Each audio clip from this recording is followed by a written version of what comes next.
Política del día.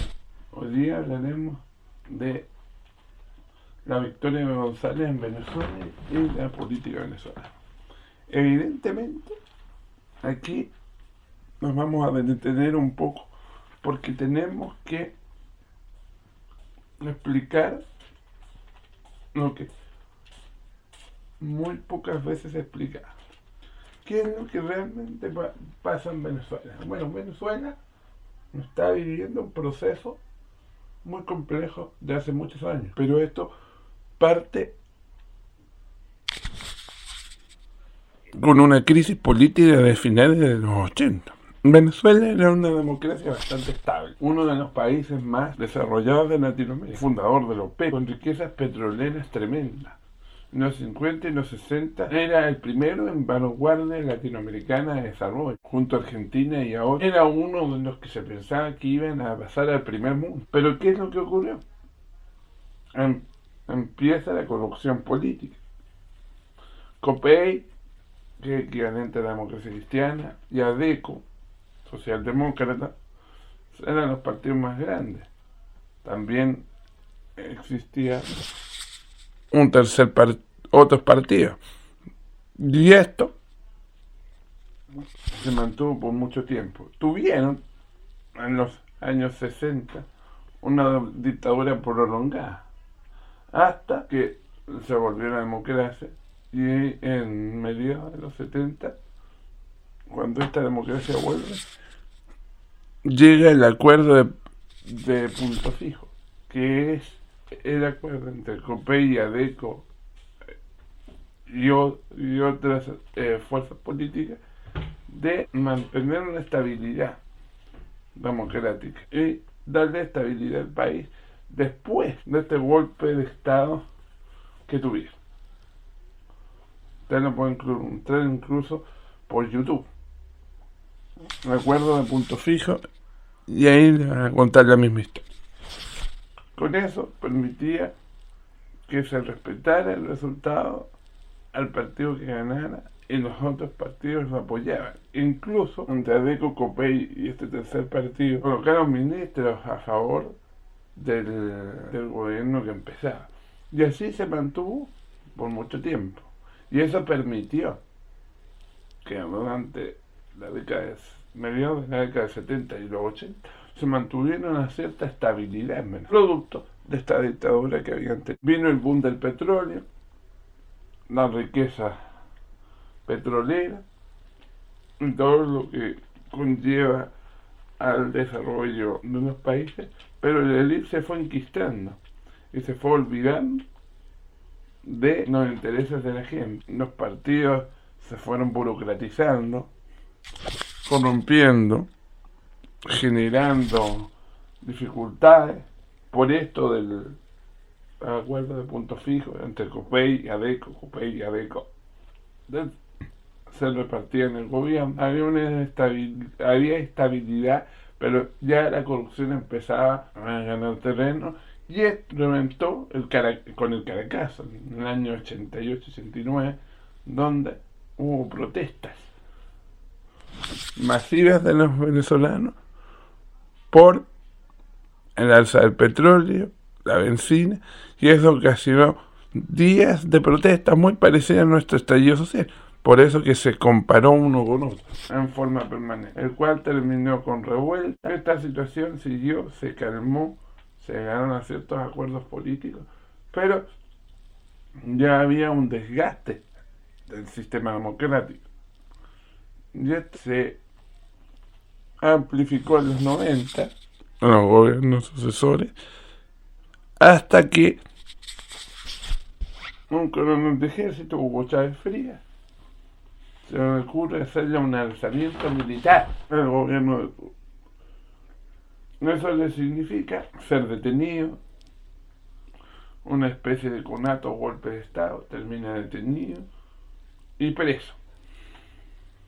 Con el tiempo, Hugo Chávez queda libre, pero lee este descontento y genera una organización política y crea un partido político que en ese entonces no era PSUV.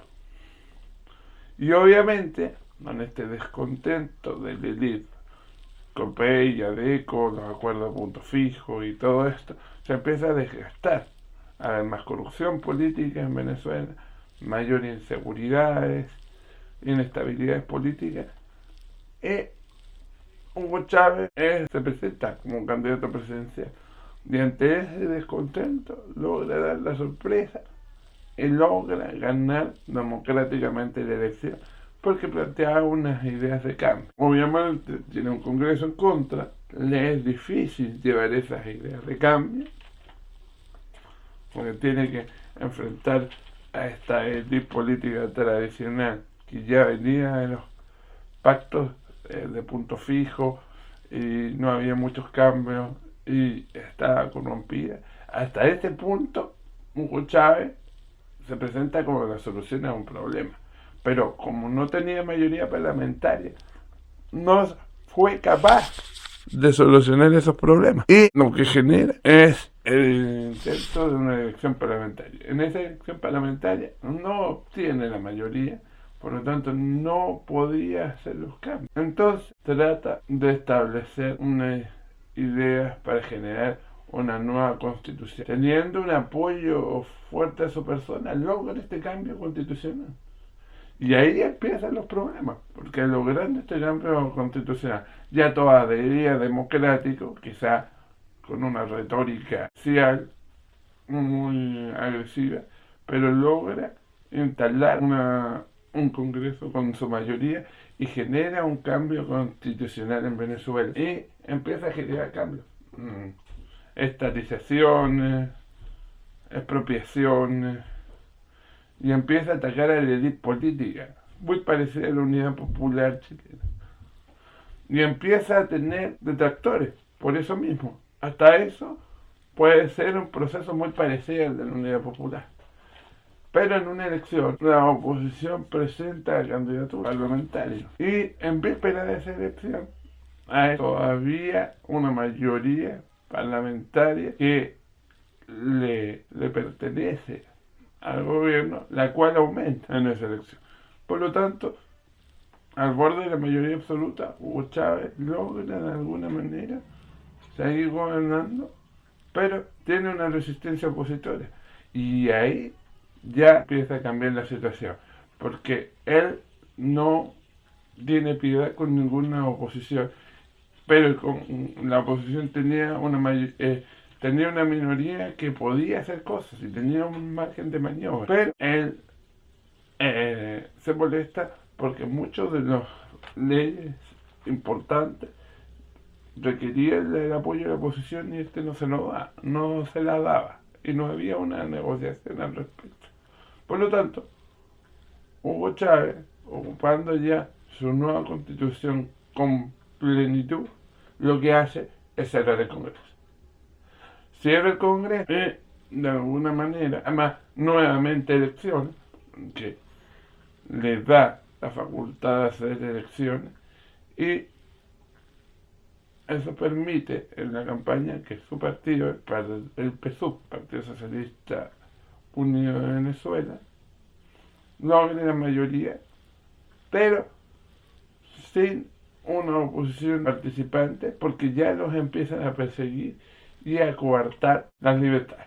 Y ahí ya empieza la dictadura propiamente tal. Este gobierno que era democrático, el que vino a solucionar los problemas que tenía Venezuela de antes, empieza a actuar legítimamente en los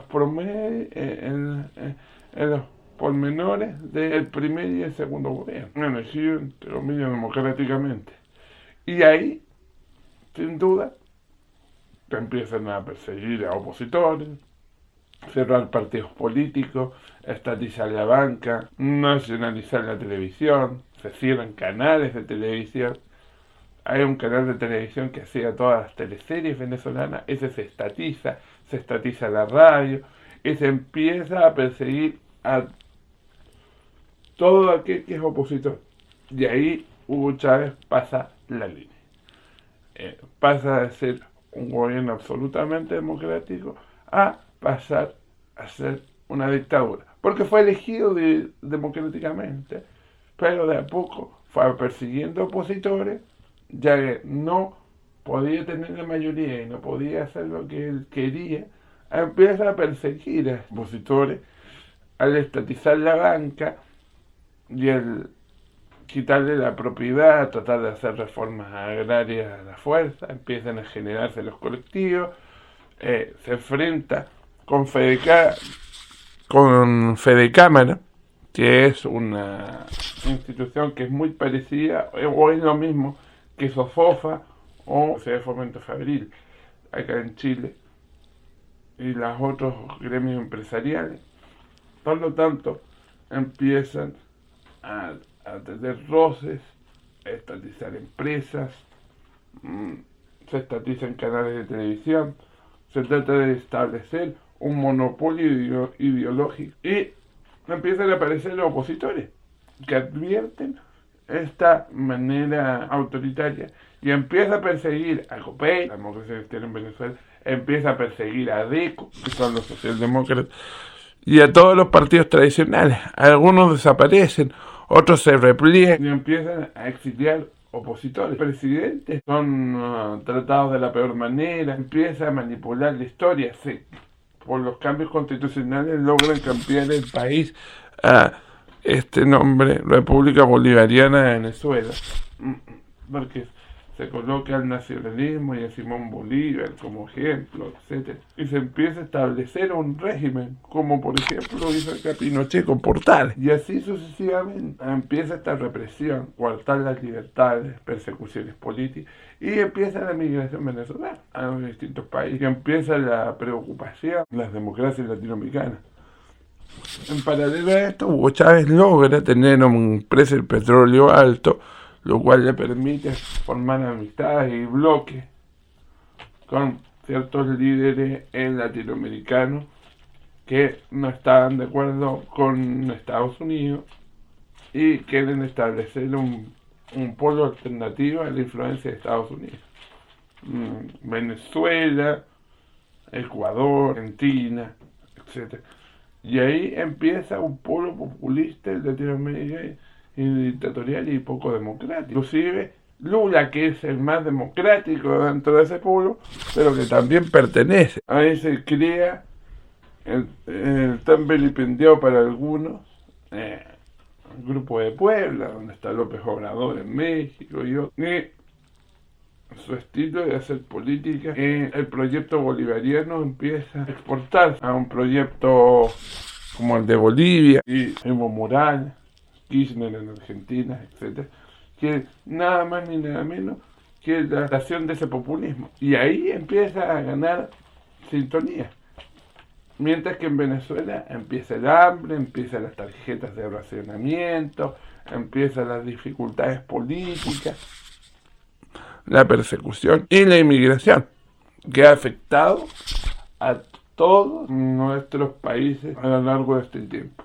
Hubo intentos de elecciones donde la oposición presentó candidatos y perdía dudosamente. Y otras que ya la oposición venezolana simplemente decide no reconocer el régimen y no participar en elecciones.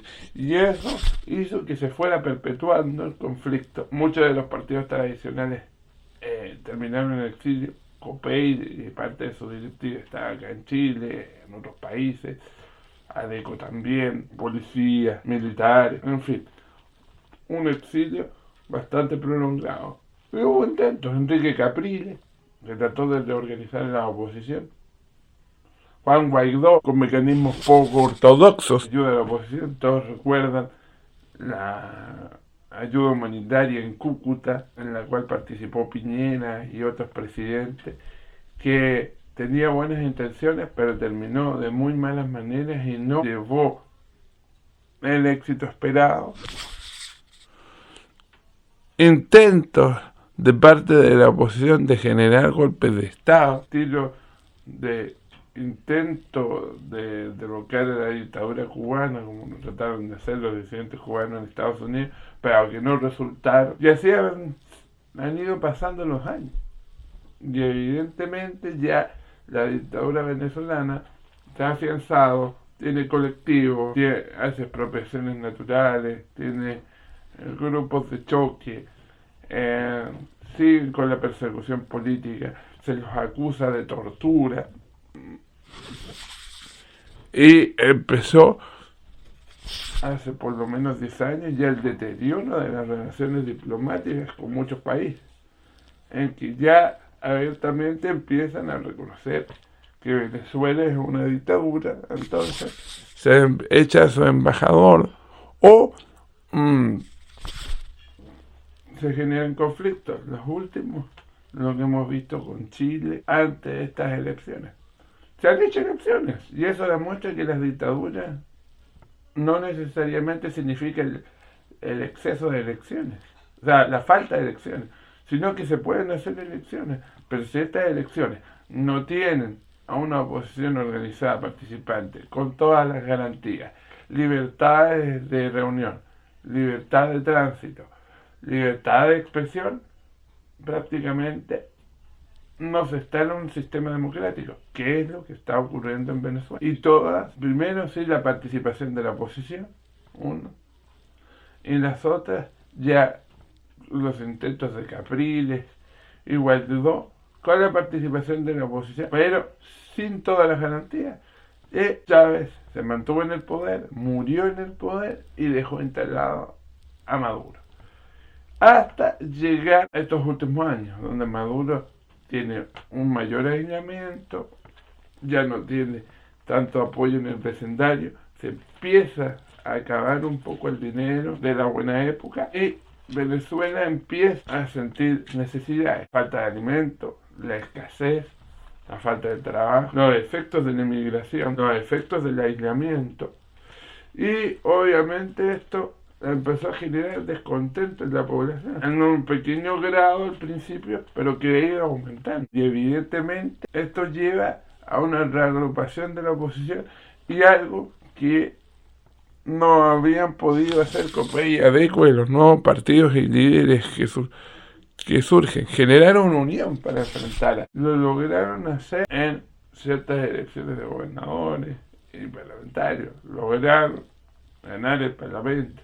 Y ahora presentan un candidato único, que iba a ser Ana Corina Machado, pero el régimen se ha encargado de inhabilitarla como Guaidó y a otros líderes. Y llegamos a esta última elección, donde obviamente el régimen aplica todo su mecanismo para mantenerse en el poder y claramente hacer maña y no reconocer los resultados oficiales, que claramente no se conoce, pero extraoficialmente se le da una ventaja tremenda. La información periodística, los videos de YouTube de los apoderados a el candidato González de la oposición. En la oposición están lo que era ADECO, COPEI y los antiguos partidos democráticos de Venezuela, que va de izquierda a derecha, todo variopinto, todos los sectores políticos contra una dictadura. Obviamente, eso es lo que ha ido arrinconando a Maduro, pero aún así no quiere ceder.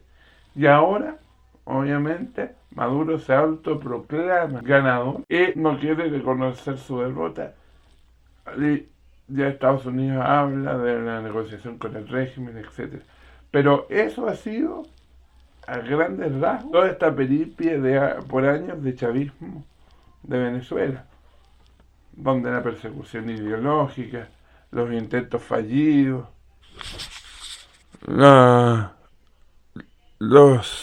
formas de hacer golpes de Estado interno como mecanismo en algún momento por parte de la oposición, que tampoco era un camino muy adecuado, también como herramienta el jugar cual no era una opción válida y obviamente no trajo resultados. Violencia social, un lenguaje de clase que es muy parecido al que se vio en Chile 73, un alineamiento internacional y buscar enemigos en común. Ahora Chile y todos los países que han reconocido el triunfo de la oposición se transformaron en enemigos de Maduro, dar a ciertos embajadores y obviamente siempre tratando o generando una idea de que se quiere desestabilizar. Sin duda, la opción que plantea Estados Unidos ahora de una mediación y una salida con impunidad para Maduro, pero en el reinicio del sistema democrático en Venezuela, se ve como una opción válida, pero vamos a ver si está la voluntad de Maduro, de los colectivos, de su partido y de toda la ideología montada, de entender que los resultados no les son afines. Aquí pasó algo parecido. Se tuvo que negociar con Pinochet. Pero Pinochet,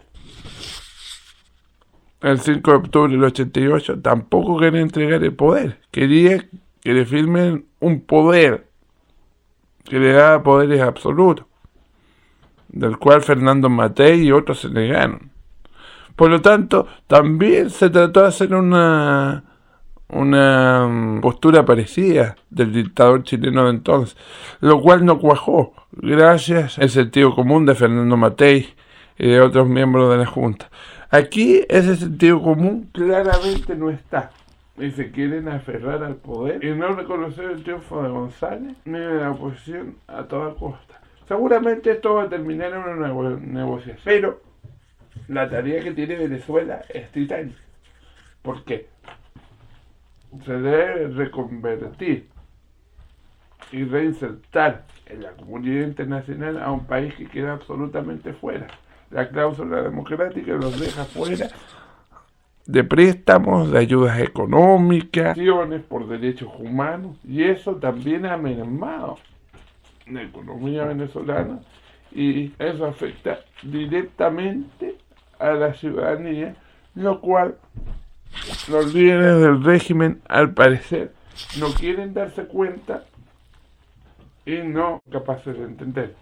Pero evidentemente queremos contar con esto, que no solamente la crisis venezolana se produjo por esta apropiación de Hugo Chávez de hacer los cambios a la fuerza, como no tenía una mayoría parlamentaria, y lo hizo por tener un apoyo popular y se fue transformando paulatinamente en una dictadura. Si es que no, y eso ya es una especulación porque no estábamos en la cabeza de Hugo Chávez, lo tenía planificado desde un principio. Pero esto viene por un deterioro de la democracia y un deterioro de los partidos políticos en Venezuela y de no escuchar a su ciudadanía. Chávez Maduro, la dictadura chavista madurista, es una consecuencia y un síntoma del desgaste de sistemas de partidos venezolanos que se creían hegemónicos, se creían todopoderosos, que no escucharon claramente ni supieron leer las necesidades de su pueblo en su momento.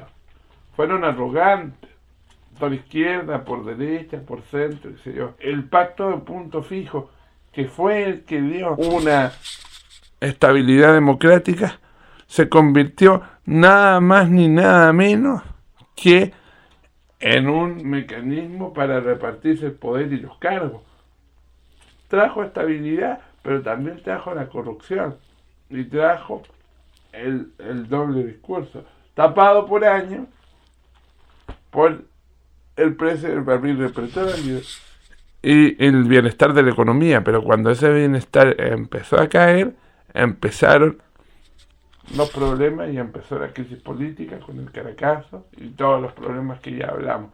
A Hugo Chávez también le pasó una buena época, por eso la dictadura pudo afianzar, pero ahora a Maduro le toca bailar con la fea, como se dice en buen chileno, y le toca administrar pobreza, un menor precio del petróleo, además de una crisis económica estructural, de una cero producción, de una eterna rivalidad con las empresas y los empresarios que se fueron de Venezuela, y la estatización, como bien lo mostró la Unidad Popular, no siempre trae buenos resultados, porque los trabajadores no saben administrar una empresa.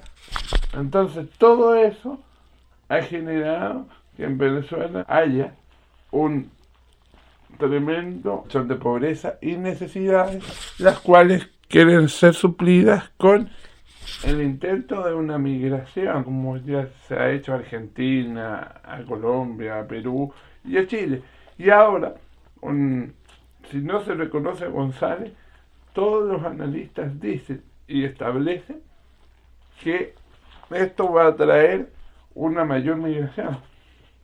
Por eso es que es urgente una salida democrática y es urgente que esta dictadura entienda que no puede seguir castigando por sus caprichos ideológicos a una población entera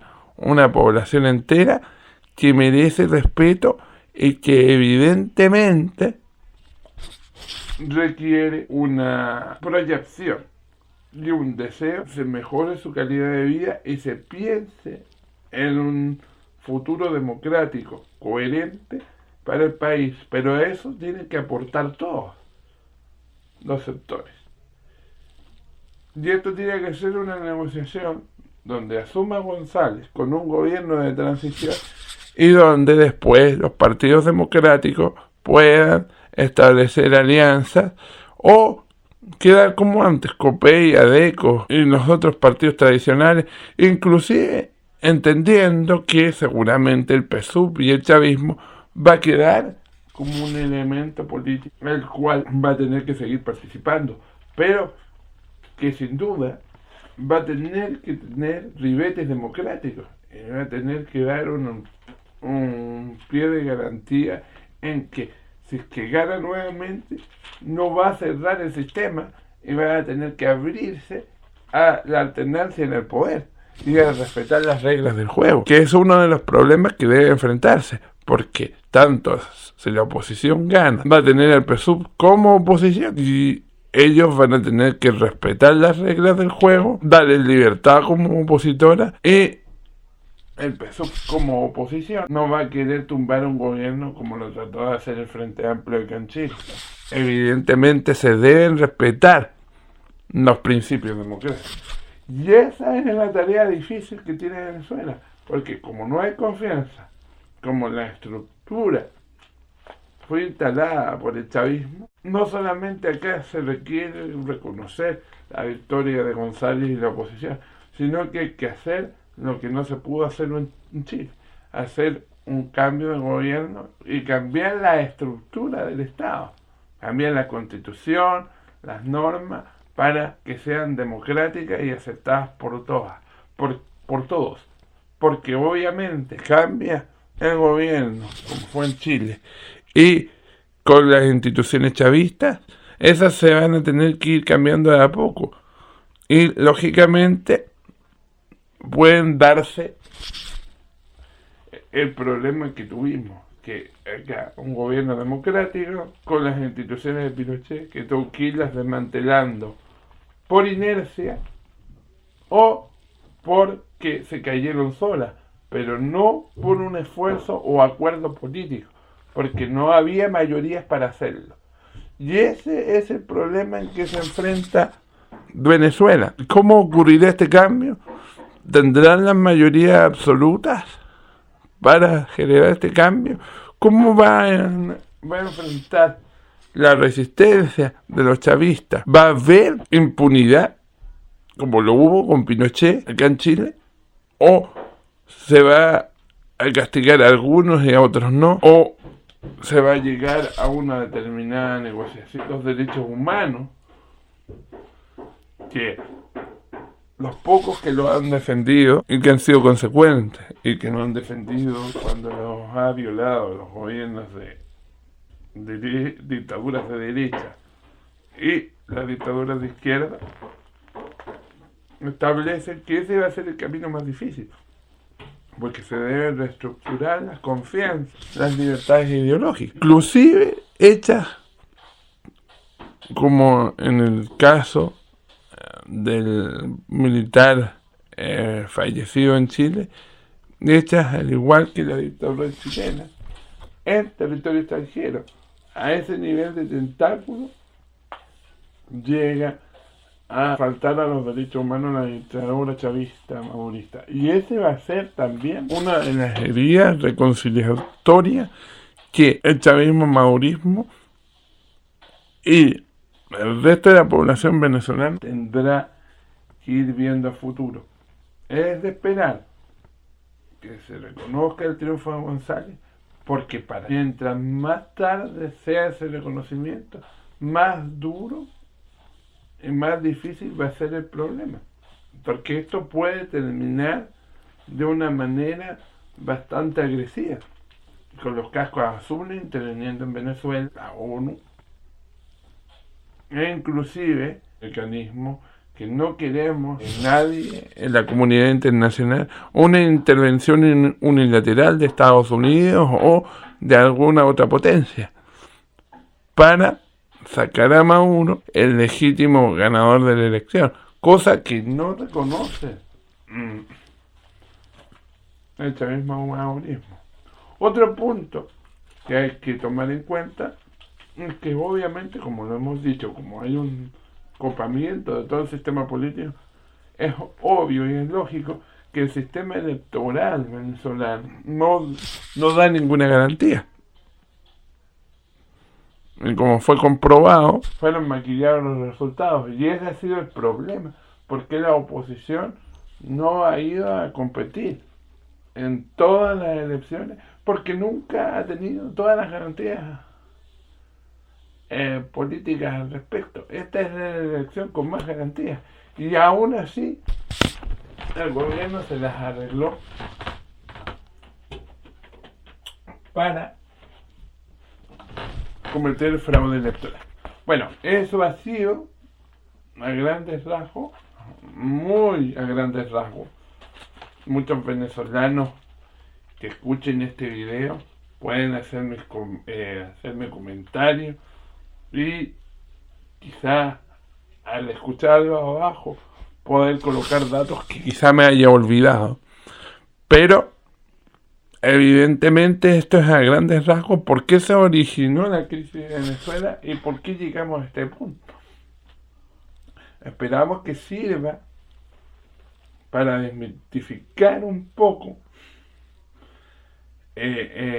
las visiones ideológicas y tratar de dar una visión objetiva con cierta narrativa para que los estudiantes, los ciudadanos comunes y corrientes de Chile y el mundo entiendan el por qué este proceso y por qué es importante que se reconozca la victoria de la oposición y se pase a un sistema democrático.